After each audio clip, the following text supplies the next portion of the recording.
পাশাপাশি মানুষের যে এত মানে যে হাহাকার, এত কান্না, এত কষ্ট, তারা তাদের জীবন দিয়ে তাদের দেশকে রক্ষা করতে পারতেছে না। আর আমরা বাংলাদেশ থেকে আমরা এটুকু করতে পারি না যে আল্লাহর কাছে দোয়া করবো যে আল্লাহ ফিলিস্তিনের গাজাবাসী যারা ভাই বোন, কচি কচি ছেলে সন্তান, কচি কচি কুকামণিরা দুনিয়া থেকে চলে গেল এই যুদ্ধে, আমরা তাদের জন্য দোয়া করতে পারি, তাই না? দোয়াটা করবো ভাই। আসলে আমরা মুসলমান, বাংলাদেশের মুসলমান, কী যে ভাবে আমরা নিজেই জানি না, ঠিক আছে? আজকে 4 মার্চ মিজানুর রহমান আজহারি হুজুরের তত্ত্বাবধানে এই জায়গায় ডাক দেওয়া হয়েছে, সারা বাংলাদেশের লোক আসবে। আমরা অনেক মুসলমান আছি, এই জায়গাও যাব না, ঠিক আছে? অথচ সারা বাংলাদেশ থেকে লোক আসবে, 64 জেলার থেকে লোক আসবে। অথচ আমাদের কাছে, হাতের কাছে শাহবাগ, আমরা অনেকেই যাব না, বা অনেকে যার ইচ্ছাও নাই।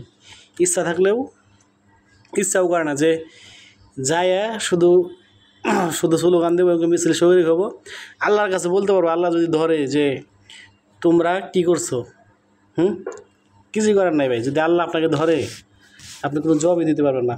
অতএব বলবো, আমরা যারা বাংলাদেশে আছি বা বাংলাদেশে থেকে বিরাজ করি, আমরা গাজাবাসীর জন্য সবসময় মন থেকে দোয়া করবো, 5 ওয়াক্ত নামাজ পড়ে, যে আল্লাহ তাআলা যেন গাজাবাসীর সমস্ত মানুষের যারা সন্তান হারাইছে, আত্মীয় স্বজন আছে, তারা তো হারাইছেই, ফিরে পাইব না ভাই।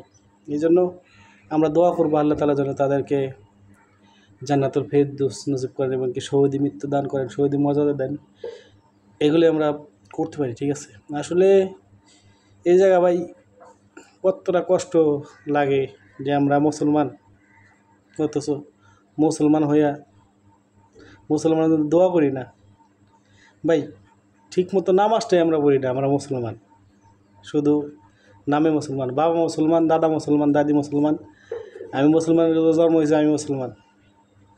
ভাই এরকম ছিল না, অনেক যুদ্ধ করে, অনেক কষ্ট করে ইসলাম ধর্মটা আমাদের প্রিয় নবী, সাহাবী আজমাইনগণ, তারা অনেক কষ্ট করছে দিনের লাগে।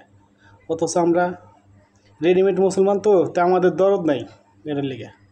তো মুসলমান হওয়া যে কত একটা বড় নিয়ামত আর বড় কপাল, একমাত্র যারা বুঝে তারাই জানে। আসলে আল্লাহ তাআলার হুকুম যদি মানতে পারেন, তাহলে আপনি আল্লাহ তাআলা যা বলছে তাই পাবেন। আল্লাহ তাআলার হুকুম না মানলে আল্লাহ তাআলা যেটা বলছে ওই বিপরীত পাবেন, ঠিক আছে? এই জন্য গাজাবাসীর জন্য আমরা দোয়া করবো, আল্লাহ তাআলা যেন তাদেরকে ধৈর্য সহ্য করার তৌফিক দান করে। আর যারা চলে গেছে তাদেরকে যেন আল্লাহ তাআলা জান্নাতুল ফেরদৌস করে এবং সবচেয়ে উচ্চ মাকাম তাদেরকে দান করে।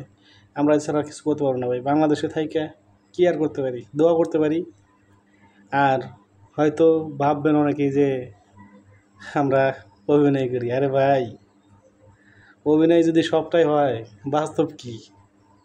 অভিনয় না ভাই, দিলে অনেক দরদ, থাকতাম পুরা সময়, কিন্তু কিছু করার নাই, কোম্পানির কাজও করতে হবে, ঠিক আছে? আমি হয়তো 1:40-45 বাজে, 3টে বাজে আমি আসতেছি। সবাই আসবেন ইনশাল্লাহ, আমরা মিছিলে যোগ দিব।